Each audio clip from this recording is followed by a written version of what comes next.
बबलू हाथी सुबह सवेरे अकेले वन में टहलने के लिए निकला। वह अपने ही धुन में चला जा रहा था। लगता था उसके दिमाग में कोई उलझन है जिसे वह सुलझाने की कोशिश कर रहा था। सड़क पर आगे बढ़ते ही उसके सामने चीकू खरगोश भागा। बबलू का पैर उसके ऊपर पड़ने ही वाला था कि चीकू जोर से चिल्लाया। उसकी आवाज सुनकर बबलू ने अपना पैर पीछे खींच लिया। कहाँ खोए हो बबलू भाई?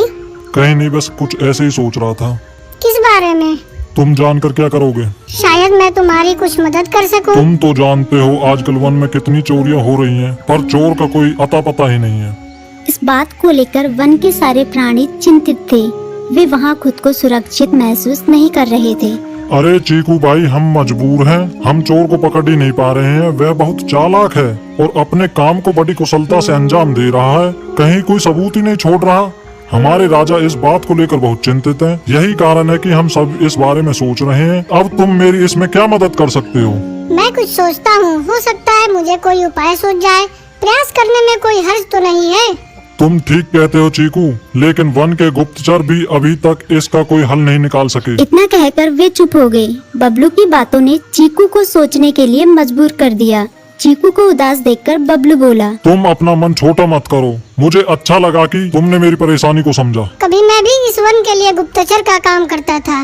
एक बार मेरी टांग टूट जाने से मेरे अंदर फुर्ती नहीं रही। तब से मैंने यह काम छोड़ दिया।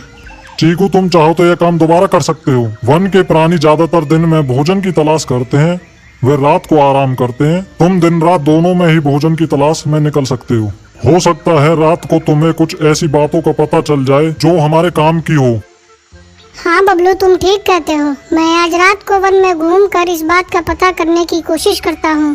थोड़ी देर बातें करके चीकू अपने बिल की ओर बढ़ गया और बबलू अपने रास्ते चला गया। चीकू के दिमाग में अभी तक बबलू की कई बातें घूम रही थी। उसे समझ नहीं आ रहा था वह बबलू की मदद कैसे करे। दिन भर वह उसी उधेड़-बुन में लगा रहा। शाम होते ही चीकू कुछ सोचने लगा और वह चुपचाप बिल से बाहर निकल आया। चीकू की पत्नी ने देखा तो बोली, इस समय कहाँ जा रहे हो? बाहर खतरा है। खतरा तो सुबह भी रहता है, लेकिन खतरों से डर कर हम भूखे तो नहीं मर सकते। मैं बाहर घूम कर आता हूँ। इतना कहकर चीकू रात को बिल से बाहर निकल आया। कुछ दूर जाकर उसकी नजर बंकू उल्लू पर पड़ी, जो कुछ ही दूरी पर था। वह पेड़ की डाल पर बैठा अपनी गर्दन चारों तरफ घुमा रहा था। वह तेजी से पेड़ की एक डाल से दूसरी डाल पर उड़ रहा था। बंकू की नजर उस पर नहीं पड़ी थी।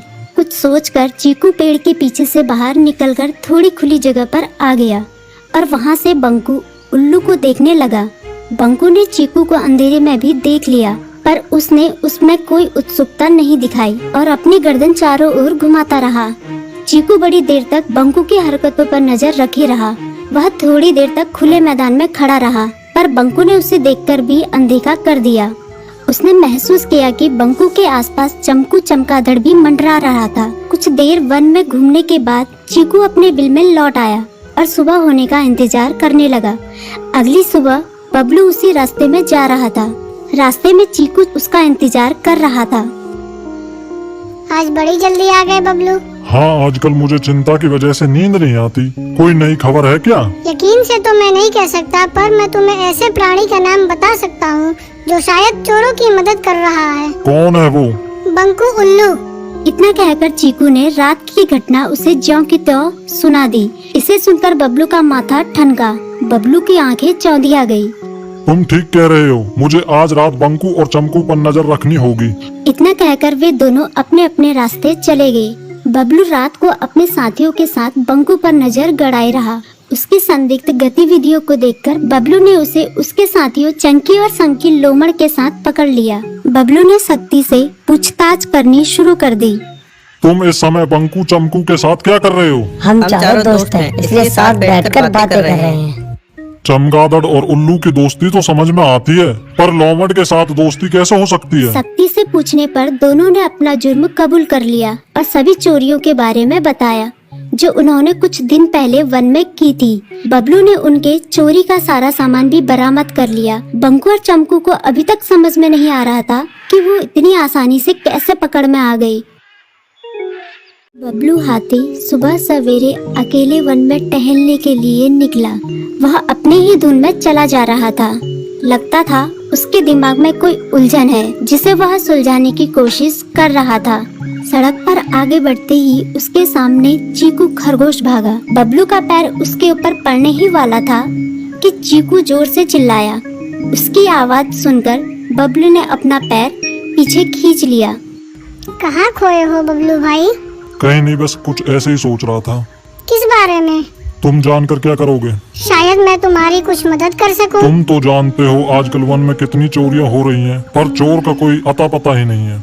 इस बात को लेकर वन के सारे प्राणी चिंतित थे। वे वहाँ खुद को सुरक्षित महसूस नहीं कर रहे थे। अरे चीकू भाई, हम मजबूर हैं। हम चोर को पकड़ ही नहीं पा रहे हैं। वह बहुत चालाक है और अपने काम को बड़ी कुशलता से अंजाम दे रहा है। कहीं कोई सबूत ही नहीं छोड़ रहा। हमारे राजा इस बात को लेकर बहुत चिंतित हैं। यही कारण है कि हम सब इस बारे में सोच रहे हैं। अब तुम मेरी इसमें क्या मदद कर सकते हो? मैं कुछ सोचता हूँ, हो सकता है मुझे कोई उपाय सूझ जाए। प्रयास करने में कोई हर्ज तो नहीं है। तुम ठीक कहते हो चीकू, लेकिन वन के गुप्तचर भी अभी तक इसका कोई हल नहीं निकाल सके। इतना कहकर वे चुप हो गए। बबलू की बातों ने चीकू को सोचने के लिए मजबूर कर दिया। चीकू को उदास देखकर बबलू बोला, तुम अपना मन छोटा मत करो। मुझे अच्छा लगा कि तुमने मेरी परेशानी को समझा। कभी मैं भी इस वन के लिए गुप्तचर का काम करता था। एक बार मेरी टांग टूट जाने से मेरे अंदर फुर्ती नहीं रही। तब से मैंने यह काम छोड़ दिया। चीकू, तुम चाहो तो यह काम दोबारा कर सकते हो। वन के प्राणी ज्यादातर दिन में भोजन की तलाश करते हैं, वे रात को आराम करते हैं। तुम दिन रात दोनों में ही भोजन की तलाश में निकल सकते हो सकता है रात को तुम्हें कुछ ऐसी बातों का पता चल जाए जो हमारे काम की हो। हाँ बबलू, तुम ठीक कहते हो। मैं आज रात को वन में घूमकर इस बात का पता करने की कोशिश करता हूँ। थोड़ी देर बातें करके चीकू अपने बिल की ओर बढ़ गया और बबलू अपने रास्ते चला गया। चीकू के दिमाग में अभी तक बबलू की कई बातें घूम रही थी। उसे समझ नहीं आ रहा था वह बबलू की मदद कैसे करे। दिन भर वह उसी उधेड़-बुन में लगा रहा। शाम होते ही चीकू कुछ सोचने लगा और वह चुपचाप बिल से बाहर निकल आया। चीकू की पत्नी ने देखा तो बोली, इस समय कहाँ जा रहे हो? बाहर खतरा है। खतरा तो सुबह भी रहता है, लेकिन खतरों से डर कर हम भूखे तो नहीं मर सकते। मैं बाहर घूम कर आता हूँ। इतना कहकर चीकू रात को बिल से बाहर निकल आया। कुछ दूर जाकर उसकी नजर बंकू उल्लू पर पड़ी, जो कुछ ही दूरी पर था। बैठा अपनी गर्दन चारों तरफ घुमा रहा था। वह तेजी से पेड़ की एक डाल से दूसरी डाल पर उड़ रहा था। बंकू की नजर उस पर नहीं पड़ी थी। कुछ सोचकर चीकू पेड़ के पीछे से बाहर निकलकर थोड़ी खुली जगह पर आ गया और वहां से बंकू उल्लू को देखने लगा। बंकू ने चीकू को अंधेरे में भी देख लिया, पर उसने उसमें कोई उत्सुकता नहीं दिखाई और अपनी गर्दन चारों ओर घुमाता रहा। चीकू बड़ी देर तक बंकू की हरकतों पर नजर रखे रहा। वह थोड़ी देर तक खुले मैदान में खड़ा रहा, पर बंकू ने उसे देखकर भी अनदेखा कर दिया। उसने महसूस किया कि बंकू के आसपास चमकू चमगादड़ भी मंडरा रहा था। कुछ देर वन में घूमने के बाद चीकू अपने बिल में लौट आया और सुबह होने का इंतजार करने लगा। अगली सुबह बबलू उसी रास्ते में जा रहा था। रास्ते में चीकू उसका इंतजार कर रहा था। आज बड़ी जल्दी आ गए बबलू। हाँ, आजकल मुझे चिंता की वजह से नींद नहीं आती। कोई नई खबर है क्या? यकीन से तो मैं नहीं कह सकता, पर मैं तुम्हें ऐसे प्राणी का नाम बता सकता हूँ जो शायद चोरों की मदद कर रहा है। कौन है वो? बंकू उल्लू। इतना कहकर चीकू ने रात की घटना उसे ज्यों की त्यों सुना दी। इसे सुनकर बबलू का माथा ठनका। बबलू की आंखें चौंधिया गई। तुम ठीक कह रहे हो। मुझे आज रात बंकू और चमकू पर नजर रखनी होगी। इतना कहकर वे दोनों अपने अपने रास्ते चले गए। बबलू रात को अपने साथियों के साथ बंकू पर नजर गड़ाए रहा। उसकी संदिग्ध गतिविधियों को देखकर बबलू ने उसे उसके साथियों चंकी और संकी लोमड़ के साथ पकड़ लिया। बबलू ने सख्ती से पूछताछ करनी शुरू कर दी। तुम इस समय बंकू चमकू के साथ क्या कर रहे हो? हम चारों दोस्त हैं, इसलिए साथ बैठकर बातें कर रहे हैं।